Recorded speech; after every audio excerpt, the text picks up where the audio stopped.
Tuesday morning, Plus Sports and Plus TV Africa. Welcome on the show. My name is Wally Scott. Too many things I have to discuss today. Yes, it's up to me. I always try to create some sort of controversy all the time. But it's the truth, though. Mukhail, Tinubu, welcome on the show. Thank you for having me. I've got Susan Omopeloye. Susie Abe, we call her. Good morning, Susan. Good morning. Always a pleasure to join on the show. Yeah. Now, Susan is the good-to-go person when it comes to women football in Nigeria. To a large extent, maybe even Africa. So let's start the topic majorly now. So we can discuss this and actually iron it out once and for all. Now, CAF Women's Footballer of the Year 2018, Thembi Catalans, is among several African football stakeholders who berated the CAF for pairing Nigeria against Ghana in the first round of qualifiers for the 2022 African Women's Cup of Nations. The 2022 AWCON serves as qualifiers for the 2023 Women's World Cup in Australia and New Zealand. 9-time champions Super Falcons were pitted against the Black Queens in the draws held at the CAF headquarters in Cairo, Egypt on Monday. Both legs will be held between June 7th and 15th, with Falcons hosting the first leg before traveling to Ghana for the reverse fixture. Winners of the tie face the winners between Niger and Côte d'Ivoire, another round of qualifier between October 19th and 28th. Now, this is our topic today. With this draw, it means 2 out of superpowers, Nigeria and Ghana, and emerging force, Côte d'Ivoire, who are highly favored to beat Niger, will not make it to the AWCON and the Women's World Cup, which infuriated major followers of the continent's women's game. Now, Susan, I'll start with you on this one. The anger is that these are powerhouses in Africa. Nigeria, women football, Ghana. Now, emerging powerhouses, Côte d'Ivoire. Now, if you pitch Nigeria against Ghana, one of them gets out. At the end of the day, we will end up sending minnows to the World Cup, Women's World Cup, and end up misbehaving eventually. Yes, when I saw the draws yesterday being made, and myself and a couple of others actually talked about it and discussed it. What comes to your mind when you saw that draw first, Nigeria up against Ghana? You would have thought it's a competition proper, not a qualifier. And this is the first time where CAF has increased the number of participating teams for AWCON, that's African Women Cup of Nations, from 8 to 12. 4 additional teams. And you now bring in a format where you have to zone teams based on their regional level, not based on the CAF rank or FIFA rankings. And in doing this, it means that the powerhouses in each zone will now have to face each other. Because if it's based on CAF rankings or FIFA rankings, then you have all other teams playing each other, not the powerhouses. Now, when this format was introduced for the younger national teams or age-weight competitions, we said, okay, it's in the bid of bringing up or developing teams, other national teams, to also get representation. But this is the biggest event. AWCON is the biggest event, and it also serves as the qualifiers for the World Cup. The last 4 teams to serve as the qualifiers for teams that will go to the World Cup. So now, how do you imagine pairing your 4 biggest powerhouses in the first round? I mean, I don't know who advises CAF on all of these things they do, but for me, it makes absolutely no sense. I'll come back to you, Susan. Nigeria play against Ghana, they knock out each other. Then the next round, they get to meet Côte d'Ivoire, another powerhouse. And you knock out Côte d'Ivoire, either Nigeria or Côte d'Ivoire knock themselves out, and one now have to represent WAFU in the AWCON. One of the powerhouses in 4. I don't know who's thinking for CAF, really. I'll come back to you, Susan, on this one. A popular journalist who used to be media spokesperson for the Super Eagles said, Africa have never attached importance to women football. In fact, women anything in sports. And it comes to 4 here. We might end up sending a San Marino, or whatever, to the World Cup to face big teams like the USA, big teams like Italy, big teams like Germany, Brazil, and we'll end up, as usual, making a fool of the continent. The thing I worry about is this deliberate or is this just apathy? Do they just not think women's sports is important enough, or are they deliberately trying to cripple it? Because if you want to invest in a burgeoning section of the sports, like women's sports, you have to put all your best foot forward. These big teams have developed themselves to the level that they are contenders worldwide and they are recognized as contenders. But if more than half of them have been knocked out before they've even gone into the World Cup, then you're just not only embarrassing the continent, but there's a good chance that it will affect their FIFA rankings and bring it down. And the world will look at us as regressing in our football when it comes to women's sport. Susan, you're one person who has always been in the forefront for the fight for women everything in sport. Now, Yes. Colin Udo said yesterday and said, listen, everywhere on the continent, nobody takes women football seriously. But I thought that with the emergence of people like Oshoala playing in Barcelona, our female team playing in big teams in La Liga and all that, we should be able to see that these people they are brands now. They actually can be sold to corporate bodies. Why still see women footballers the backseat teams? Yes, I was at a conference on Friday, Ladies in Sports Conference International, where we had women that have made their names known in sports coming around to share how to put women football, especially in the limelight, how to get sponsorship and all of that. And really, it must be said that I agree with what Colin Udo said, because getting sponsorship for women football, it's actually a lot of work to do. And now when you have the opportunity of putting your big teams in the limelight and having people come around to sponsor them and support them, you have to put in your best. It has to be your best. Now, we have Oshoala currently playing in Barcelona. We've got Catalans also making it there. We've have a couple of players in South African teams, a couple of players in the Cote d'Ivoire teams, making it in Europe for the big teams in Europe. So now when you are playing the AWCON, which is supposed to be the biggest stage of women's football in Africa, it has to be your best going forth. But when you have your biggest teams playing in the qualifying rounds and knocking themselves out, so now when we play the major competition, we now have Togo that have not even been to the last 5 editions of the African Women's Cup of Nations. We have Tommy Principal, we now have things like Tuani representing the continent of Africa. I mean, no disrespect to these other national teams, but when you want to go for the major tournaments as the FIFA World Cup, it has to be your best projecting.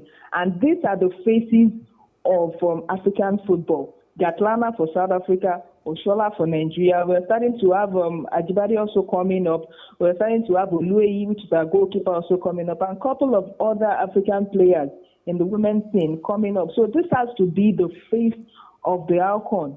So you can't expect to be playing qualifiers and still do this big thing. Even in other confederations, in Asian confederation, you can't put you can't put your powerhouses like China, North Korea, because those are your big teams. You can't put them together playing qualifiers. I went to check up on their qualifiers, and they don't have those teams playing. As a matter of fact, from the prelim stages, they have them playing on bye. They are drawn on bye. So those are the things you do consciously, because to put other things into consideration like sponsorship, how the business side of it would work out. So in the case of the developing other national teams, you shouldn't get higher risks as putting your powerhouses at a great disadvantage. So for me, I don't know how CAF will intend Okay, to go on with this I think format. Susan, I think this is the last time they will do this format. I think Mukhail has something to say on this one. I believe when it comes to situations like this is what you face when you have bureaucrats in positions of power. Because if you put a business-minded person in these positions to make these decisions, investment opportunities, sponsorship opportunities will always be at the forefront of their thinking. And this just smells of people who don't know what it means to bring and think forward and to bring good money and good, decent development. We'll continue with that. Susan, I want to thank you very much for enlightening us on how women football should be run in Nigeria and, of course, across the continent. Yes, of course. Thank you very much for having me. Mukhail, I think before we go to Mukhail, before we go to the next, I have a next caller coming up, Prof. But before we go to him, is it that Nigerians don't understand? I know some Nigerians do. I know. Let me use our regular media houses, TV, Radio Nigeria. Some CEOs, some ogas, understand the value of brands, as in bring in a brand, you know, and he brings in the sponsorship, you know. And for some reason, Africa have not gotten it right. I have a funny feeling, sorry to say this, that sometimes when these draws are made, Champions League draws, World Cup draws, somewhere along the line, the companies are somewhere behind the curtains telling them who to pair so they can make more money.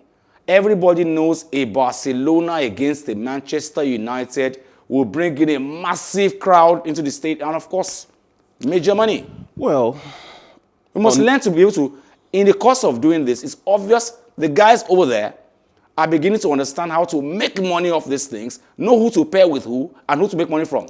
And you can't but take away the fact that these companies are somewhere behind the curtains.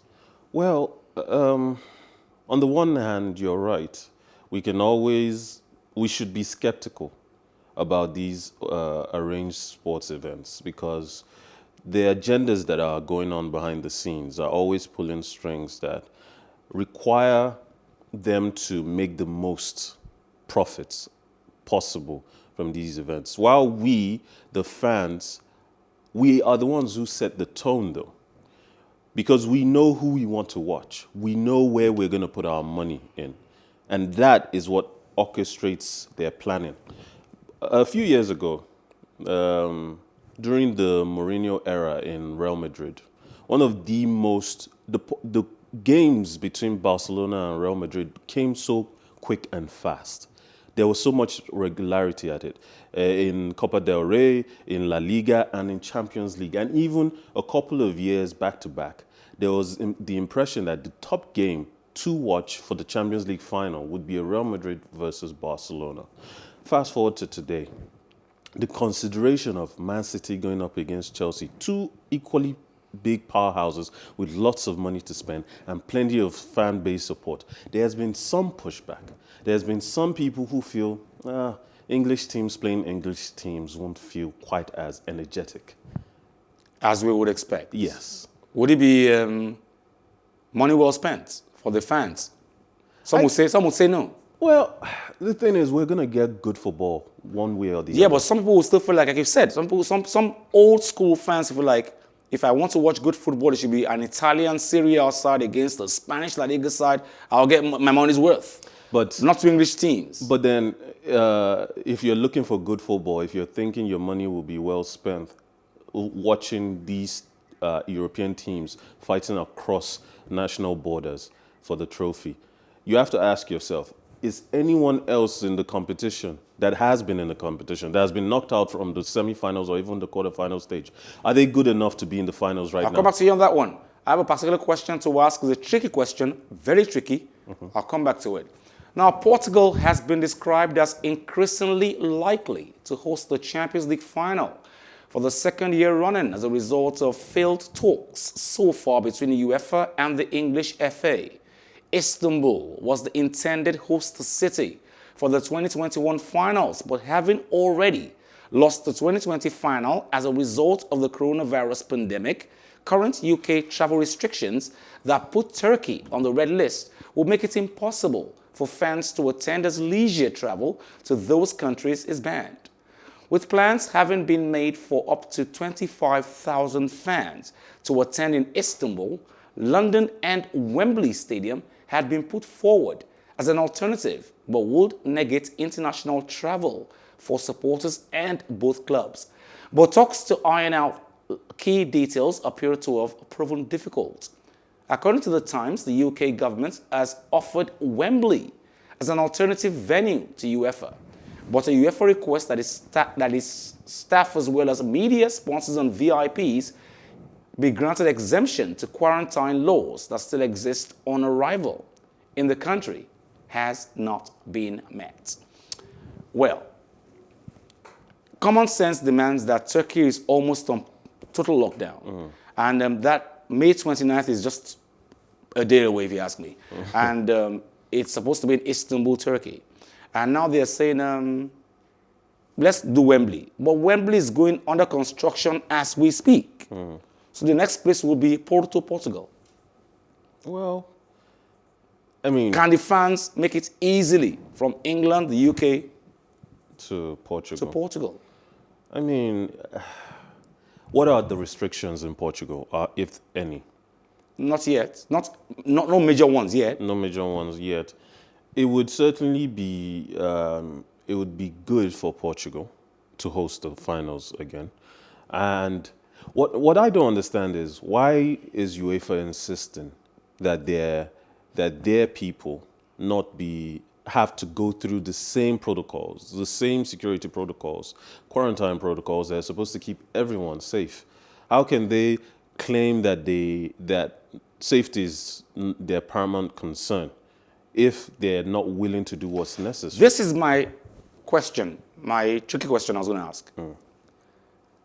Can we conveniently say, in a nice kind of way, that this is hypocrisy on the part of UEFA? In the sense that you guys wanted the help of the fans when the Super League issue came up. You wanted their help, you called out to them, and they did answer. And they did the right thing, and the clubs backed up on it. And every club has said, listen, we had to listen to our fans. And you guys needed that. UEFA won that battle, courtesy the fans. And then these same fans now are saying, listen, we can't travel to Turkey. Would rather have the club, the competition in Wembley or Portugal. And you guys say no. Is this not hypocrisy? The same fans, you wanted their help a few weeks ago. Well, the funny thing about this situation is that... The question is tricky, I know. Yeah, during the ESL issue, the teams that pulled out first were the English teams. That's because they had the most vocal fans who pulled and scratched and clawed them out of the competition. And these teams have so much to lose. They're in the Premier League. The Premier League is the most well-paid, most well-sponsored league in the world. The possibility of them being pushed out of the league, the possibility of them losing fans. I'll come to you, Mukhail. Welcome on the show, Wale Adekoya, Prof, is what we call him. Good morning, Wale. Hello, good morning. Okay, lost him again. Okay, you were saying something. So these teams, the English teams being the first to backed out under the pressure of their most vocal supporters, English fans. So it makes sense, just for reward purposes. Let's bring this thing home. After all, English people believe England is the home of football. Yeah. The question, the worry for some people, and I had a discussion on Saturday, someone said that England is already hosting the Euros. Why host the Champions League as well? Well, this is an unprecedented year. Anything can happen, and it is hypocrisy on the part of UEFA that they cannot and are unwilling to bend when the English fans, the English FA, are largely the reasons why the UEFA competition will go on for years to come. Okay, I've got Wale Adekoya on the show this morning. Good morning, Wale, Prof. Yeah, Wale Scott. Good to have you on the show. How are you? I'm good. And you? Yeah, I'm good. Thank you. Good to have you on the show. Now, Prof, Barcelona coach Ronald Koeman said his side still believe they can win the title despite failing to beat La Liga leaders Atletico Madrid, but urged them to make no more slip-ups in their remaining 3 provisionally top of La Liga to get their hands on the trophy. While when I was younger, I used to relate with a song that used to go like this: dream on, dream away. Is this a song, can we attach this song to Ronald Koeman? Is he dreaming? Can he actually win the La Liga? I will tell you what it's called. It is a little too late. Once upon a time, Koeman of Barcelona had his destiny in his hands. But either by error of omission or commission, he allowed it to go. Now his destiny are no longer in his hands. Barcelona, even if they win all their matches, they must still hope, my word, both Madrid and Atletico. Thank you very much. Right now, Japan's top men's tennis player Kei Nishikori has joined Naomi Osaka in expressing his worries about staging the Olympic Games safely in Tokyo. The Japanese capital is just one part of the country currently in a state of emergency due to coronavirus cases, and polls have shown 60% of Japanese residents are against the delayed games going ahead.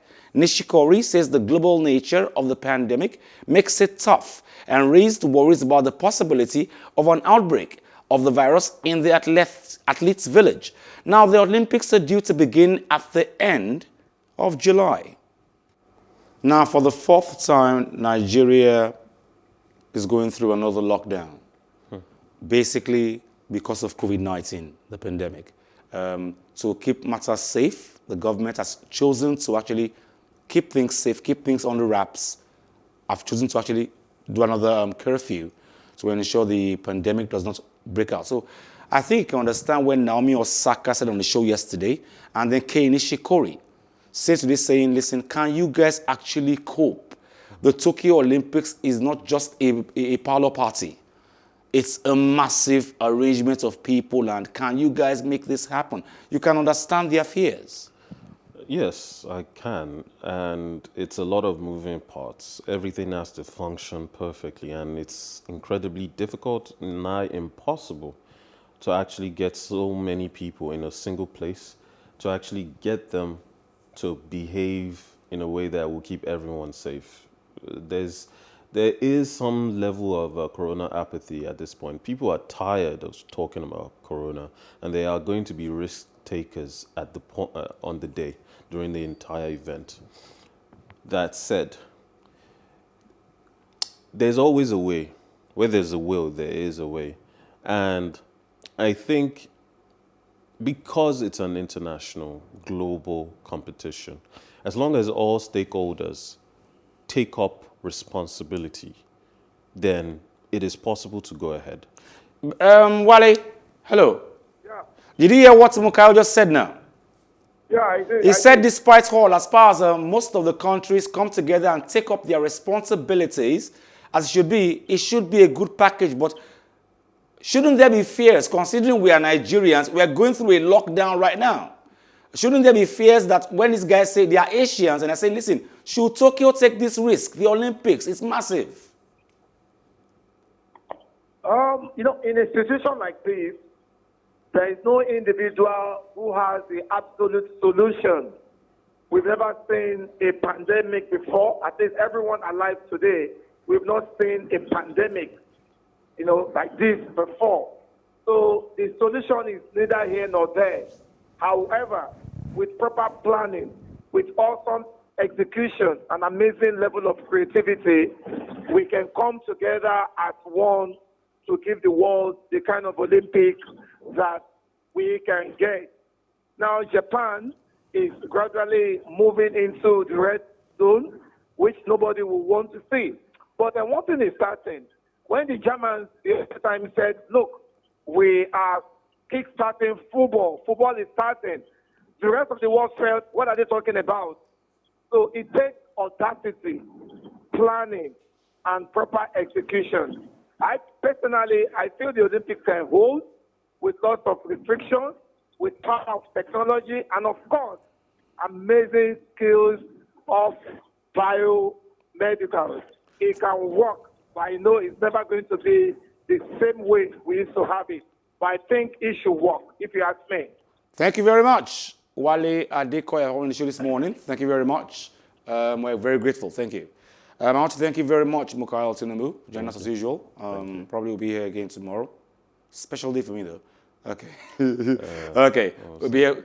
Happy birthday in advance. Yeah, right. Okay, now, Plus Sports and Plus TV Africa join us same time, same station tomorrow. My name is Wale Scott. Like I always advise you at the end of every show, if not for anything, at least for your heart, do some sports.